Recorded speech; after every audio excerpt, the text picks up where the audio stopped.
وسلام على عباده الذين اصطفى أما بعد فأعوذ بالله من الشيطان الرجيم بسم الله الرحمن الرحيم يا أيها النبي إذا جاءك المؤمنات يبايعنك على ألا يشركن بالله شيئا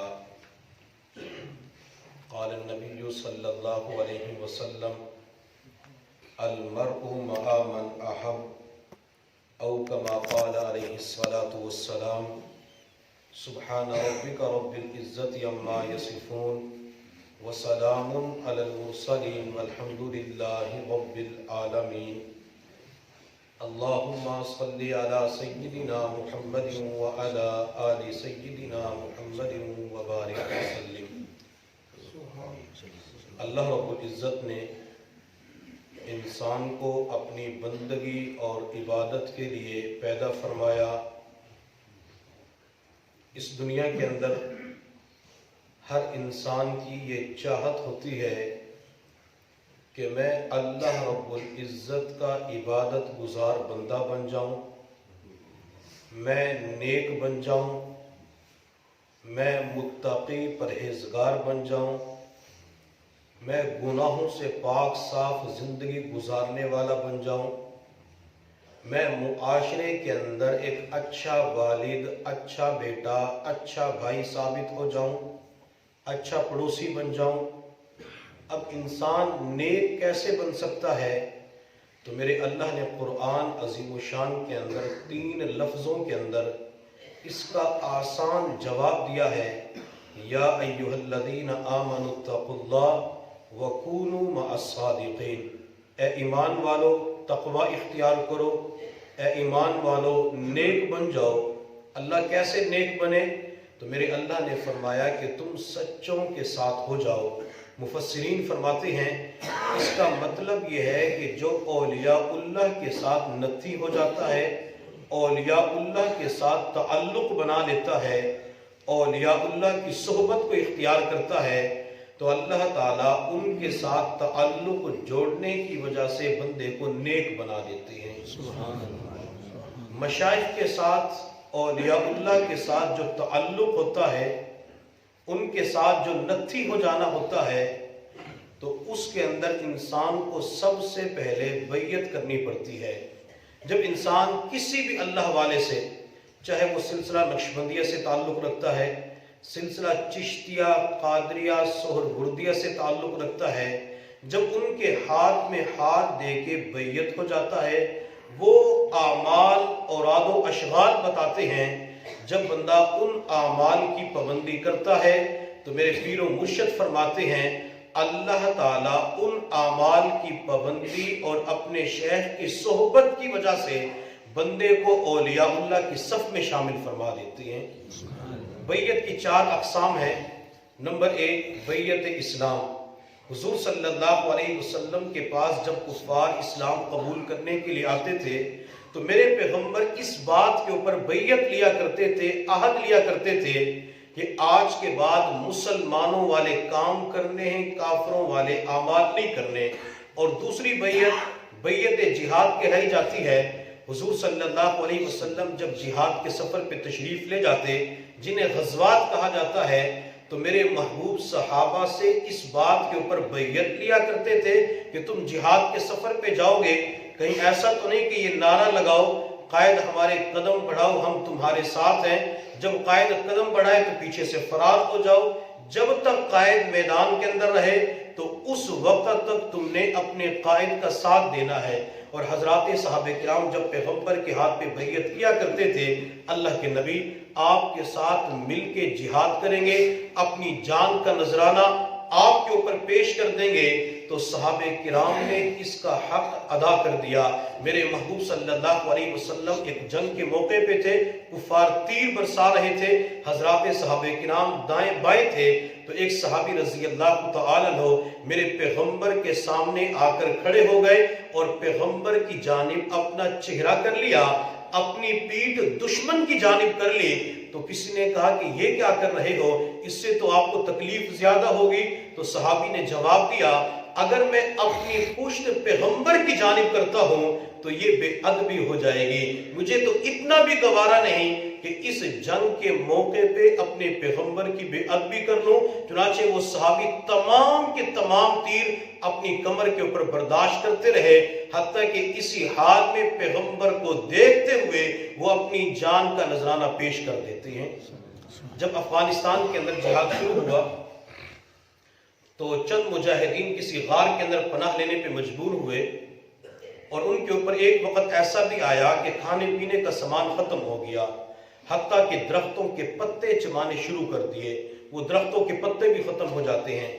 تو ان مجاہدین میں سے کسی ایک نے کہا کہ جو حالات ہمارے اوپر آئے ہیں یہ حالات تو صحابہ کرام کے اوپر بھی نہیں آئے، جو سختیاں، جو تکالیف، جو مشقتیں ہم برداشت کر رہے ہیں، ایسی مشقتیں تو صحابہ کرام نے برداشت نہیں کی۔ جب اس مجاہد نے یہ بات کہی تو میرے اللہ نے پوری جماعت کے اوپر نیند کو طاری کر دیا، اور اللہ نے سب کو ایک جیسا خواب دکھایا۔ سب نے خواب کے اندر دیکھا کہ ایک بس کے اندر سوار ہے، اگلی سیٹوں کے اوپر حضرات صحابہ کرام سوار ہیں، اور فرنٹ سیٹ کے اوپر آمینہ کے لال حضور صلی اللہ علیہ وسلم تشریف فرما ہے۔ یہ بس پہاڑی کی طرف جا رہی ہے، حتیٰ کہ جب درمیان کے اندر پہنچی تو ڈرائیور نے اعلان کیا کہ بس کی بریکیں فیل ہو چکی ہیں۔ اب نبی علیہ السلام کی جان کا معاملہ تھا تو تمام مجاہدین گاڑی سے نیچے اترے، صحابہ کرام نے چھلانگیں لگائی تاکہ اس بس کو روک کر اللہ کے نبی کو بچایا جا سکے۔ اب یہ خواب دیکھ رہے تھے تو مجاہدین کہتے ہیں کہ ہم تو پتھروں کی تلاش میں چلے گئے کہ بڑے پتھر اٹھا کے لائیں تاکہ بس کے ٹائر کے نیچے دیں، بس کو روک سکیں۔ فرماتے کہ جب بڑے پتھر اٹھا کے بس کے پاس پہنچے تو دیکھ کے حیران رہ گئے، حضرات صحابہ کرام نے اپنے سر بس کے ٹائر کے نیچے دیا۔ اللہ نے خواب ہی کے اندر دکھا دیا کہ تم میرے پیغمبر کے صحابہ کی بات کرتے ہو، میرے پیغمبر کے صحابہ تو وہ ہیں جنہوں نے اپنی جان کی پرواہ بھی نہ کی، میرے پیغمبر کے صحابہ تو وہ ہیں جنہوں نے اپنی اولاد کی بھی پرواہ نہ کی، میرے پیغمبر کے صحابہ تو وہ ہیں جنہوں نے اپنی بیویوں کی پرواہ نہ کی۔ جب بھی پیغمبر کا معاملہ آیا تو سب کچھ پیغمبر کے قدموں کے اوپر قربان کر دیا۔ اور پھر میرے محبوب صلی اللہ علیہ وسلم بھی اپنے پیاروں کو بڑی عجیب دعا دیا کرتے تھے۔ میرے محبوب صلی اللہ علیہ وسلم حضرت طلحہ رضی اللہ تعالی عنہ کے پاس تشریف لے گئے، یہ بیمار تھے، جوانی کی عمر تھی۔ میرے محبوب صلی اللہ علیہ وسلم نے بیمار پرسی کی، جب بیمار پرسی کر کے باہر تشریف لائے تو میرے محبوب نے اہل خانہ سے فرمایا کہ طلحہ چند لمحوں کا مہمان ہے، یہ چند لمحوں کے بعد دنیا سے چلا جائے گا، رات کو چلا جائے، کل چلا جائے، اس کا آخری وقت قریب آ چکا ہے، اور جب طلحہ دنیا سے چلا جائے تو مجھے اطلاع کر دینا، میں طلحہ کی نماز جنازہ پڑھاؤں گا، طلحہ کی نماز جنازہ کے اندر شریک ہوں گا۔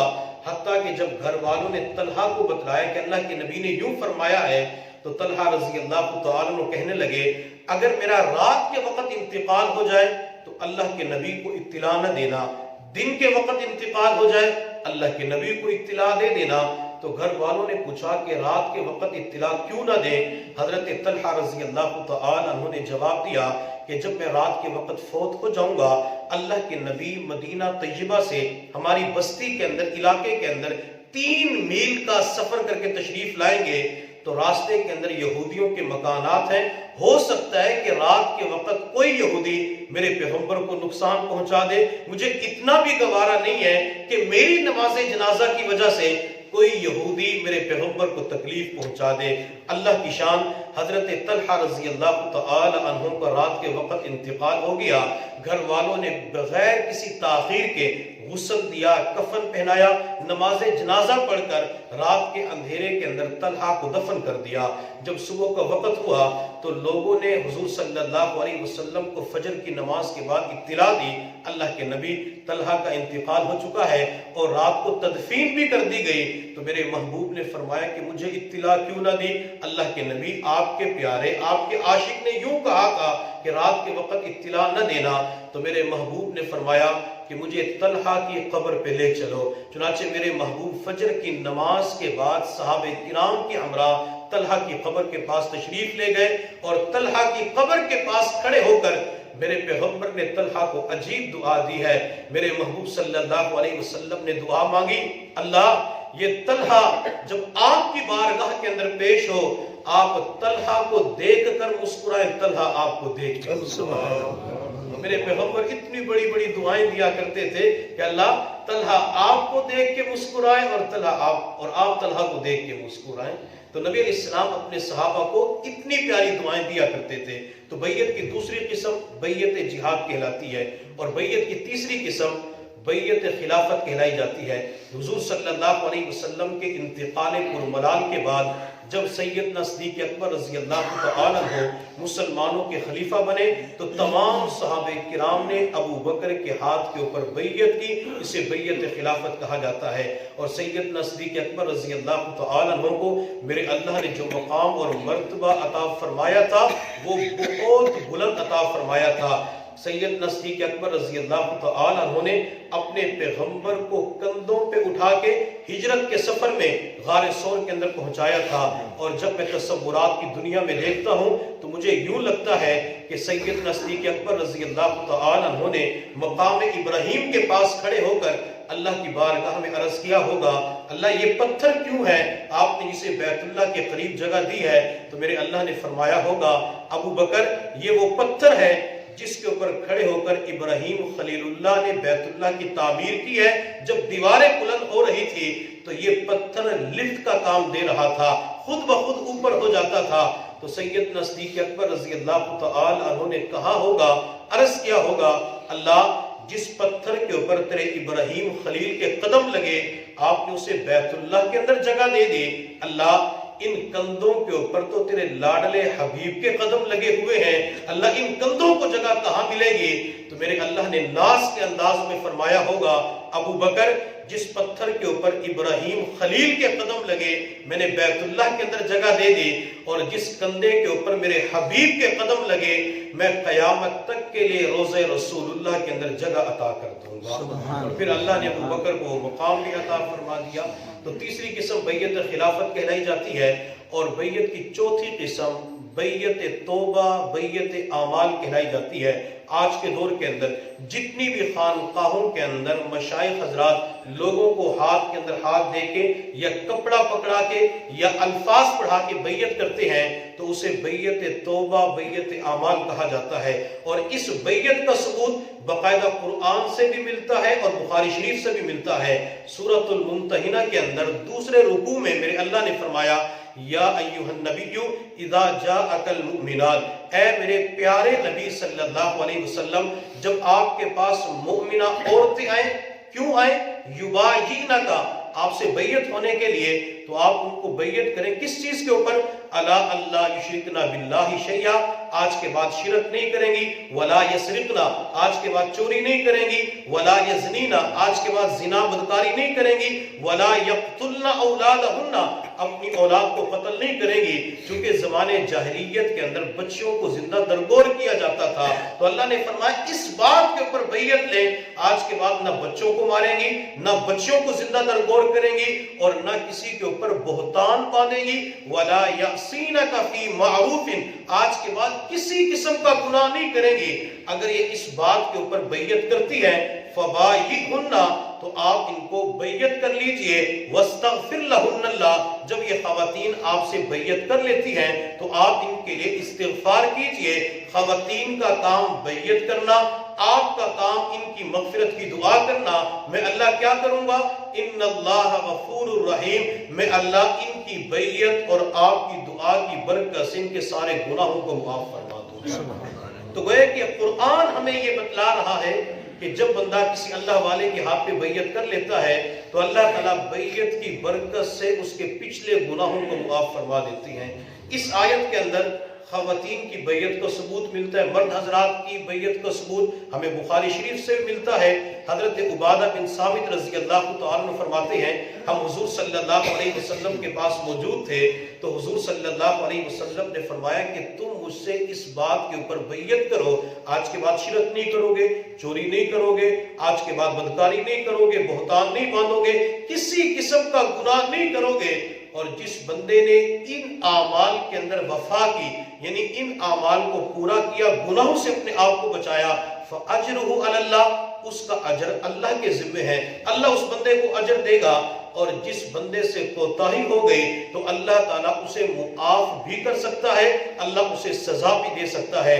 حضرت عبادہ بن صامت رضی اللہ تعالیٰ عنہ فرماتے ہیں پھر ہم سب نے نبی علیہ السلام کے ہاتھ کے اوپر بیعت کر لی۔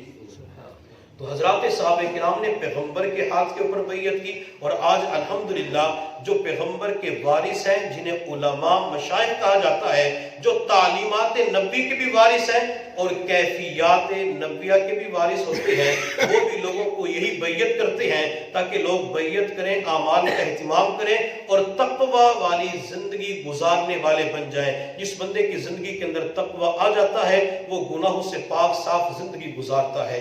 میرے محبوب صلی اللہ علیہ وسلم جب عمرے کے سفر پہ تشریف لے گئے تو حدیبیہ نامی جگہ کے اوپر آپ کو روک دیا گیا کہ آپ عمرہ نہیں کر سکتے۔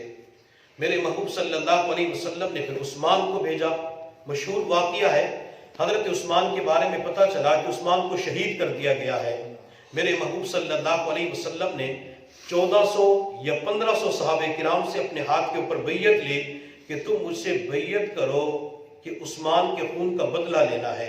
1400 یا 1500 صحابہ کرام نے میرے پیغمبر کے ہاتھ کے اوپر بیعت کی، اور میرے محبوب نے آخر کے اندر اپنے ہاتھ کے بارے میں فرمایا کہ یہ ہاتھ عثمان کا ہاتھ ہے۔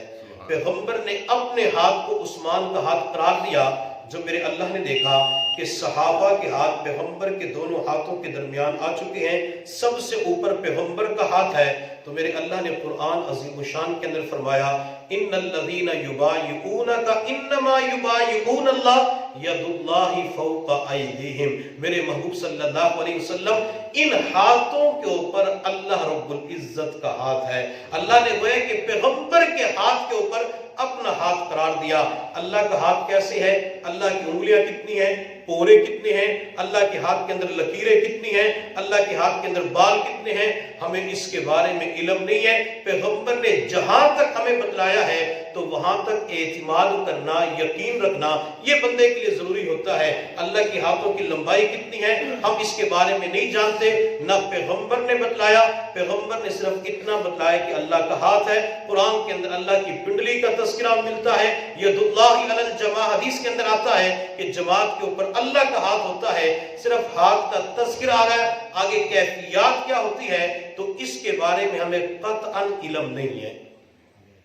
تو جتنا ہمیں بتلایا گیا ہے تو اتنا ہم اعتماد رکھیں اور یقین رکھیں، اور یہی وجہ ہے کہ آج کے دور کے اندر بڑے افسوس سے کہنا پڑتا ہے، دوسرے لفظوں کے اندر، کہ نبی علیہ السلام کی باتوں کے اوپر ہمارا اعتماد اٹھ چکا ہے۔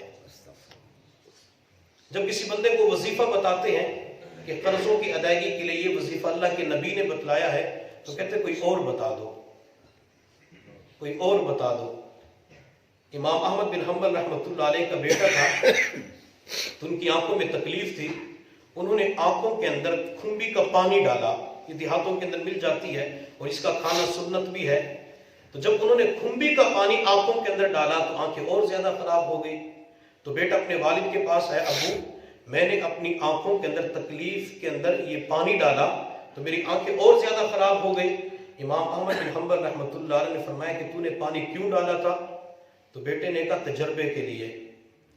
امام احمد بن حنبل رحمۃ اللہ علیہ کے چہرے کے اوپر جلال آیا اور غصے کی حالت میں فرمایا کیا پیغمبر کی تمام چیزیں تجربے کے لیے ہیں؟ حق تو یہ بنتا تھا کہ تیری آنکھ کا پھوڑا اندر سے نکل کر باہر لٹک جاتا۔ میرے پیغمبر صلی اللہ علیہ وسلم کی تمام تر تعلیمات عمل کرنے کے لیے ہیں، تجربے کرنے کے لیے نہیں ہے۔ تو بعض مرتبہ لوگ تجربہ کرتے فائدہ ہوتا بھی یہ نہیں ہوتا۔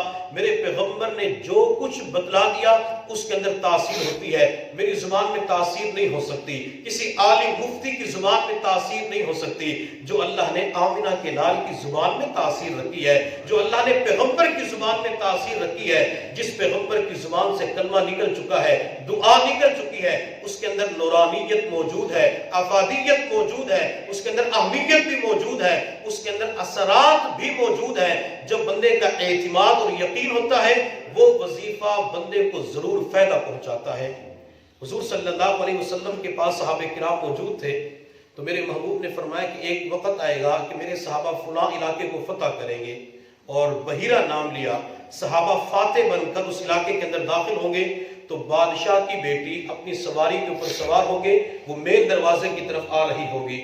تو ایک صحابی رضی اللہ تعالی عنہ نے عرض کیا کہ اللہ کے نبی، وہ باندی میرے لیے بنا دیجئے تاکہ باندی مجھے مل جائے۔ تو محبوب نے فرمایا کہ تجھے دے دی۔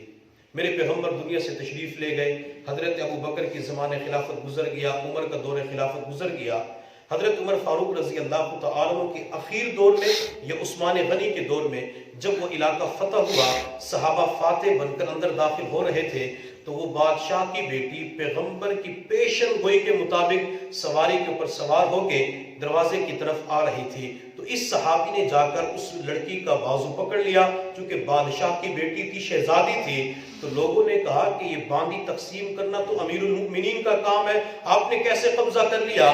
تو صحابی نے کہا کہ مجھے اللہ کے نبی نے فرمایا تھا کہ تیری باندی بنے گی، گواہ پیش کرو۔ صحابی نے گواہ پیش کر دیے، چنانچہ خالد بن ولید رضی اللہ تعالی عنہ نے وہ بادشاہ کی بیٹی صحابی کو دے دی۔ صحابی بادشاہ کی بیٹی کو لے کر اپنے خیمے کے اندر آیا۔ تھوڑی دیر کے بعد اس لڑکی کا بھائی آیا اور آ کر صحابی سے کہنے لگا کہ آپ میری بہن کو پیسے لے کر آزاد کر دیں۔ تو صحابی نے کہا ٹھیک ہے، مجھے 1000 درہم دے دو۔ چنانچہ 1000 درہم لے کر اس لڑکی کو آزاد کر دیا۔ کسی نے جا کر خالد بن ولید کو بتایا کہ خالد، انہوں نے تو بادشاہ کی بیٹی کو، سردار کی بیٹی کو، شہزادی کو 1000 کے بدلے آزاد کر دیا۔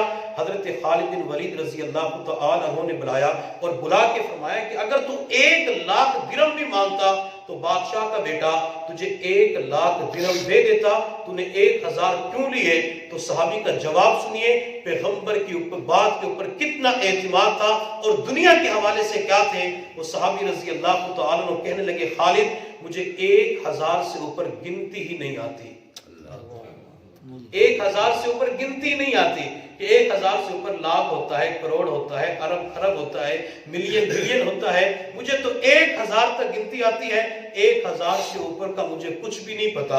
اب وہ صحابی جسے 1000 سے اوپر گنتی ہی نہیں آتی تھی، لیکن پیغمبر کی بات کے اوپر کتنا اعتماد تھا، پیغمبر کی مبارک زبان سے نکلنے والے الفاظ کے اوپر کتنا یقین تھا۔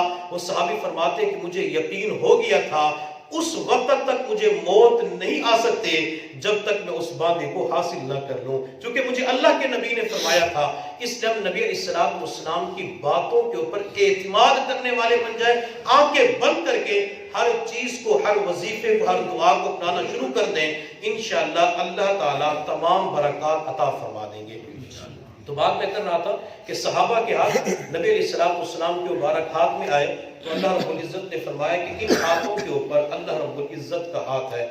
آج کے دور میں جب کوئی بندہ کسی اللہ والے کے ہاتھ پہ بیعت کرتا ہے تو یہ سلسلہ چلتے چلتے حضور صلی اللہ علیہ وسلم تک پہنچ جاتا ہے۔ میرا جو حضور صلی اللہ علیہ وسلم تک بیعت کا سلسلہ پہنچتا ہے تو یہ تقریباً 40 واسطوں کے ذریعے پہنچتا ہے، بلکہ میں تو یوں کہوں گا کہ جب میں نے کسی اللہ والے کے ہاتھ میں ہاتھ دے دیا، اللہ والا کون ہوتا ہے؟ جس کے چہرے کو دیکھ کر اللہ یاد آ جائے، جن کی مجلس کے اندر بیٹھ کر توبہ کی توفیق مل جائے، جن کی مجلس کے اندر بیٹھ کر دنیا سے توجہ ہٹ کے آخرت کی طرف چلی جائے، وہ اللہ والے ہوتے ہیں۔ اگر کوئی اللہ والا ایسا مل جاتے، اس کے ہاتھ پہ ہاتھ دے دیتے ہیں تو ہمارا یہ سلسلہ چلتے چلتے حضور صلی اللہ علیہ وسلم تک پہنچ جاتا ہے، وہاں سے پھر اللہ رب العزت تک پہنچ جاتا ہے۔ پھر کسی کہنے والے نے کیا خوب کہا، میرا دن چھپا کسی رات میں، میرا دن چھپا کسی رات میں، میری رات چھپی کسی ذات میں، میری زندگی ایک راز ہے، میرا راز ہے کسی ذات میں، میں جہاں کہیں بھی بھٹک گیا وہیں گرتے گرتے سنبھل گیا، مجھے ٹھوکروں سے پتہ چلا، مجھے ٹھوکروں سے پتہ چلا میرا ہاتھ ہے کسی ہاتھ میں۔ کہ جب انسان کسی کے ہاتھ میں ہاتھ دے دیتا ہے تو معاشرے کے اندر اسے گرنے سے بچا لیا جاتا ہے، اور جب بندہ کسی ولی کے ہاتھ میں ہاتھ دے دیتا ہے اللہ فتنوں کے زمانے میں اس کے ایمان کی حفاظت فرما دیتے ہیں۔ امام شعبہ رحمۃ اللہ علیہ، جن کو امیر المؤمنین فی الحدیث کہا جاتا ہے، یہ درس دیا کرتے تھے۔ جب یہ درس دینے کے بعد باہر تشریف لے گئے تو وقت کا مشہور بدنام زمانہ ڈاکو آپ کی سواری کے پاس آیا اور سواری کی لگام کو پکڑ کے کہنے لگا، شعبہ لوگوں کو حدیثیں پڑھاتے، کبھی مجھے بھی حدیث پڑھا دو۔ تو امام شعبہ رحمۃ اللہ علیہ اس ڈاکو کو جانتے تھے، تو آپ نے فرمایا کہ حدیث کی بے ادبی ہے، اگر تو نے حدیث کا علم حاصل کرنا ہے وضو کر کے آگ دو زانو بیٹھ، تو ایک حدیث کی بات کرتا ہے، میں تجھے 10 حدیثیں پڑھا دوں گا۔ تو وہ ڈاکو کہنے لگا کہ شعبہ حدیث پڑھانی ہے تو سواری کے اوپر بیٹھ کے پڑھا۔ امام شعبہ رحمۃ اللہ علیہ چونکہ اس کی شرارتوں کو جانتے تھے، امام شعبہ نے حدیث کی سند بیان کی، اور سند بیان کرنے کے بعد کہا قال قال رسول اللہ صلی اللہ علیہ وسلم اذا لم تستحی فاصنع ما شئت، کہ نبی اسلام نے فرمایا جب بندے کے اندر سے حیا ختم ہو جائے، حیا کا جنازہ نکل جائے، تو جو بندے کا دل چاہے بندہ وہ کر لے۔ امام شعبہ رحمۃ اللہ علیہ نے حدیث بیان کی اور توجہات دینا شروع کر دی۔ مشائخ لوگوں کے قلوب کے اوپر توجہات ڈالتے ہیں، گناہوں کی میل ختم ہو جاتی ہے، انوارات آنا شروع ہو جاتے ہیں۔ جب امام شعبہ نے حدیث کے ساتھ توجہات دی تو وہ ڈاکو اسی وقت ہاتھ جوڑ کے کہنے لگا حضرت میں نے لوگوں کو ایذا پہنچائی اور آج تو میں نے اللہ کے ولی کو ایذا پہنچا دی، آپ مجھے معاف کر دیں، آج کے بعد کسی کو ایذا نہیں پہنچاؤں گا، میں توبہ کرتا ہوں اور اپنے خدام کی صف کے اندر شامل کر کے مجھے بیعت کر لیجئے۔ امام شعبہ رحمۃ اللہ علیہ نے انہیں بیعت کر لیا، اپنے غلاموں کی صف کے اندر شامل کر لیا، چند اعمال بتا دیے، ان اعمال کا اہتمام کرو گے تو زندگی بدل جائے گی۔ چنانچہ اس نے اعمال کرنے شروع کر دیے۔ کون جانتا تھا کہ جو مشہور بدنام زمانہ ڈاکو ہے ایک اللہ والے کے پاس آئے گا، بیعت کرنے کے بعد اللہ کیا بلندیاں عطا فرمائیں گے۔ اللہ رب العزت نے انہیں اونچا مقام، مرتبہ، بلندی عطا فرمائی، اور آج کی دنیا کے اندر انہیں امام بخاری رحمۃ اللہ علیہ کا استاد محمد بن مسلمہ کے نام سے یاد کیا جاتا ہے کہ مشہور بدنام زمانہ ڈاکو تھے، لیکن اللہ والے کے ساتھ تعلق بنا تو اللہ نے انہیں امام بخاری کا استاد بنا دیا۔ تو اگر ایسے لوگ اللہ رب العزت کی بارگاہ میں قبولیت پا جاتے ہیں، اگر ہم آج کے دور کے اندر جو فتنوں کا زمانہ، ہر طرف سے گناہ کی دعوت مل رہی ہے، اگر کسی اللہ والے کے ساتھ تعلق بنا لے، انشاءاللہ اللہ فتنوں کے زمانے میں جہاں ایمان کی حفاظت فرمائیں گے وہاں اللہ تعالیٰ گناہوں سے بھی بچا لیں گے، نیک اعمال کی توفیق بھی عطا فرما دیں گے۔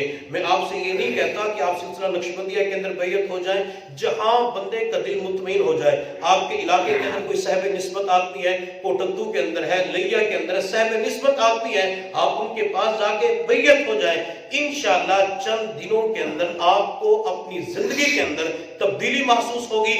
بیعت کا مقصد ہرگز ہوا کے اندر اڑانا نہیں ہوتا، بیعت کا مقصد پانی کے اوپر چلانا نہیں ہوتا، کرامات دکھانی نہیں ہوتی، بلکہ بیعت کا مقصد انسان کو صحیح معنوں کے اندر انسان بنانا ہوتا ہے۔ انسان صحیح معنوں کے اندر انسان بن جاتا ہے تو پھر انسان کی زندگی خوشیوں کے ساتھ گزر جاتی ہے۔ آخری واقعہ بیان کر کے اپنی بات کو مکمل کرتے ہیں۔ میرے پیر و مرشد حضرت مولانا پیر ذوالفقار احمد نقشبندی دامت برکاتہ العالیہ فرماتے ہیں کہ میں بیرون ملک ایئرپورٹ کے اوپر بیٹھا ہوا تھا، فلائٹ کا انتظار کر رہا تھا، تو میرے سامنے سے ایک نوجوان گزرا، اس کے ہاتھ میں شراب کی بوتل تھی، وہ شراب کے جام بھر بھر کے پی رہا تھا۔ تو اس نے مجھے دیکھا، میرے چہرے کو دیکھ کر میرے پاس آیا اور آ کر کہنے لگا کیا میں آپ کی طرح بن سکتا ہوں؟ حضرت فرماتے ہیں کہ میں سمجھا کہ ہوائی بندہ ہے تو ہوائی باتیں کر رہا ہے، تو میں نے پوچھا وہ کیسے؟ کہتے آپ کا چہرہ کتنا پیارا ہے، آپ نے پگڑی باندھی ہوئی ہے، جبہ پہنا ہوا ہے، عصا بھی آپ کے ہاتھ میں ہے۔ تو حضرت فرماتے میں نے اس نوجوان سے کہا آپ تو مجھ سے بھی اچھے بن سکتے ہیں۔ یہ اللہ والوں کے اخلاق ہوتے ہیں۔ اللہ والے کسی کو دھکے دے کے نکالتے نہیں ہیں، بلکہ لوگوں کو اپنے قریب کرتے ہیں تاکہ یہ قریب آئیں اور ان کی زندگی سنور جائے۔ تو نوجوان کہنے لگا حضرت کیا میں آپ سے بھی اچھا بن سکتا ہوں؟ تو اللہ والے نے فرمایا جی ہاں مجھ سے بھی اچھے بن سکتے ہیں۔ تو اس نے پوچھا وہ کیسے؟ اللہ والے نے فرمایا کہ آپ کے ہاتھ میں جو شراب کی بوتل ہے اسے ڈسٹ بین کے اندر ڈال دو، کلی کر کے میرے پاس آ جاؤ۔ چنانچہ وہ نوجوان گیا، کلی کر کے حضرت کے پاس کرسی کے اوپر آ کے بیٹھ گیا اور حضرت سے کہنے لگا حضرت پہلے آپ میری زندگی کے بارے میں سن لیجئے، جو میرا دل چاہتا ہے میں وہ کھاتا ہوں، جو میرا دل چاہتا ہے جنسی خواہشات کو پورا کر لیتا ہوں۔ اس نے 2 لفظوں کے اندر اپنی زندگی کا نچوڑ بیان کیا کہ میں شراب بھی پیتا ہوں، میں بدکاری بھی کرتا ہوں، روزانہ نئے مہمان ہوتے ہیں۔ اور پھر آخر کے اندر کہنے لگا حضرت میں جس دفتر کے اندر کام کرتا ہوں میرے چاروں طرف لڑکیاں کام کرتی ہیں، ان کے سینے کے اوپر چند انچ کا کپڑا یا ناف کے نیچے چند انچ کا کپڑا ہوتا ہے، اس کے علاوہ پورا جسم ننگا ہوتا ہے۔ جس ماحول کے اندر میں نے کام کرنا ہے میں اس ماحول کے اندر اپنے آپ کو زنا سے بچا نہیں سکتا۔ تو میرے حضرت فرماتے ہیں کہ میں نے اس نوجوان سے کہا میرے پاس اپنے بزرگوں کی طرف سے امانت ہے، میں وہ امانت آپ کے سامنے پیش کروں گا، آپ نے وہ کلمات پڑھنے ہوں گے۔ حضرت فرماتے ہیں کہ میں نے توبہ کے کلمات اس نوجوان کو پڑھائے، اپنے ہاتھ کے اندر ہاتھ لے کے اس نوجوان نے کلمات پڑھنے شروع کر دیے۔ میں نے استغفار، درود شریف، تلاوت، مراقبہ، وقوف قلبی 5 اعمال بتائے کہ آپ نے یہ 5 اعمال کرنے ہیں۔ میں نے اس نوجوان کو اپنے پاکستان کا ایڈریس دے دیا کہ آپ اس سے خط کے ذریعے رابطہ کر لیا کریں۔ حضرت فرماتے ہیں کہ میں کلمات پڑھا کے پاکستان آ گیا۔ تقریباً 6 مہینے کے بعد اس نوجوان کا خط آیا۔ حضرت فرماتے ہیں کہ خط کو پڑھ کے میں حیران رہ گیا۔ اس خط کے اندر لکھا ہوا تھا حضرت جب سے آپ سے ملاقات کر کے گیا ہوں تو میں نے اپنی زندگی کے اندر عجیب تبدیلی دیکھی ہے۔ میں جس دفتر کے اندر کام کرتا ہوں وہاں اپنی حفاظت کرنا، جان کو بچانا مشکل کام ہے، لیکن ان 6 مہینوں کے اندر میں نے ایک مرتبہ بھی نظر اٹھا کے کسی لڑکی کی طرف نہیں دیکھا۔ یہ ہوتا ہے اولیاء اللہ کے ساتھ تعلق کا فائدہ۔ اور دوسری بات اس نوجوان نے لکھی حضرت میں کفر کے ماحول میں رہتا ہوں اور ان 6 مہینوں کے دوران میں 5 وقت کی نماز کی پابندی تو کر رہا ہوں، کبھی کبھی اللہ تہجد کی توفیق بھی عطا فرما دیتے ہیں۔ تو یہ مشائخ کے ساتھ تعلق کا فائدہ ہوتا ہے، بندے کو نمازوں کی توفیق مل جاتی ہے، ذکر کی توفیق مل جاتی ہے، درود شریف کی توفیق مل جاتی ہے۔ اس لیے مشائخ اولیاء اللہ کے ساتھ تعلق ضرور بنائیں، انشاءاللہ اس کی برکت سے خواجہ فضل علی قریشی رحمۃ اللہ علیہ جو مسکین پور شریف کے اندر تھے وہ فرمایا کرتے تھے سب سے بڑا فائدہ بیعت کا یہ ہوتا ہے بندے کو مرتے وقت کلمہ نصیب ہو جاتا ہے۔ اللہ رب العزت کی بارگاہ میں دعا ہے اللہ تعالی ہم سب کو شریعت مطہرہ کا مزاج سمجھنے کی توفیق عطا فرمائے۔ وآخر دعوانا الحمدللہ رب العالمین۔